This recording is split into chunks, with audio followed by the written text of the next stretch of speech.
අවබෝධයෙන් පස්සේ අම්මලාට හුඟක්ම තියෙන ප්‍රශ්නයක් තමයි තමන්ට කිරි එරෙන ප්‍රමාණය අඩුයි කියන එක. ඇත්තටම මව් කිරි එරෙන ප්‍රමාණය අඩුයි නෙමෙයි. සමහර අයට හිතේ බයක් තියෙනවා මට කිරි එරෙන ප්‍රමාණය අඩු ඇතිද? මෙන්න මේ සඳහා ඔයාට ගෙදරදීම කරගන්න පුළුවන් පහසු ප්‍රතිකර්ම ක්‍රීපයක් ගැන තමයි මම කියන්නේ. මුලින්ම කියන්න ඕනේ තමයි ඔයා ගොඩක් හොඳට ජලය පානය කරන්න ඕනේ. ඒ වගේම තමයි සමබර ආහාර වේලක් ගන්න එකත් ගොඩක් වැදගත්. ඊට අමතරව ඔයා කරන්න ඕනේ ඔයාගේ චූටි පැටියට ඔයා මව්කිරි ලබා දෙන වාර ගාන වැඩි කරන්න ඕනේ.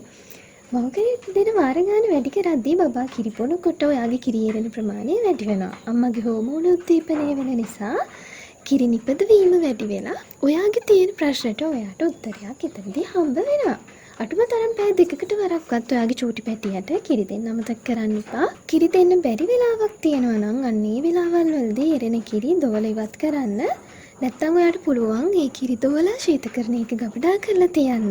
එතකොට ඔයාගේ ශරීරයෙන් කිරි නිපදීම නොනවත්වාම සිදු කරනවා. තවත් ක්‍රමයක් තමයි මව් කිරි එරෙන්න ඔයාගේ පියවරු දෙක හොඳට සම්බාහනය කරන්න. අමතර පෝෂණීය පානයක් හෝ විටමින් වර්ගයක් ලබා ගන්නත් ඔයාට පුළුවන්. මධ්‍යසාර කැෆේන් අඩංගු පාන වර්ග පුළුවන් තරම් අඩු කරන්න ඕනේ මෙන්න මේ කාලෙදී. ඕට්ස් ආහාරයට එකතු කරගන්න, සුදු ලුණු ආහාරයට එකතු කරගන්න, ඒ වගේමයි මස් මාළු, බිත්තර, ආමණ්ඩට ආහාරයට එකතු කර ගැනීමෙනුත් ඔයාට ආගේ කිරි නිපදවීම වැඩි කරගන්න පුළුවන්. මනස නිරවුල් කරගන්න එක සහ හොඳ නිින්දක් ලබා ගන්න එක තමයි ඉතාමත්ම වැදගත් දේ. ඒ වගේම තමයි ඔයාට හුඟාක්ම කිරි නිපදවීම අඩු නම් අන්නේ පිළිබඳව අමතක කරන්නේ නැතුව වෛද්‍ය උපදෙස් ලබා ගන්න. ඒ වගේම තමයි ඔයාට කොච්චර කිරි එරුණත් වැඩක් නැහැ. ඔයා නිවැරදි ඉරියව් භාවිතා කරලා දරුවට කිරිපෙවීම සිද්ධ කරන්නේ නැත්නම් ඒ නිසා මව්කිරි ලබා දීමේදී නිවැරදි ඉරියව් භාවිතා කරන්නත් වග බලා ගන්න ඕනේ.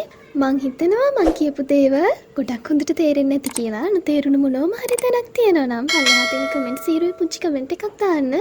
චූටි මිසි channel එක subscribe කරන්න. ඉස්සරහ තියෙන පුංචි bell icon එකත් click කරන්න. ගොඩක් ස්තුතියි.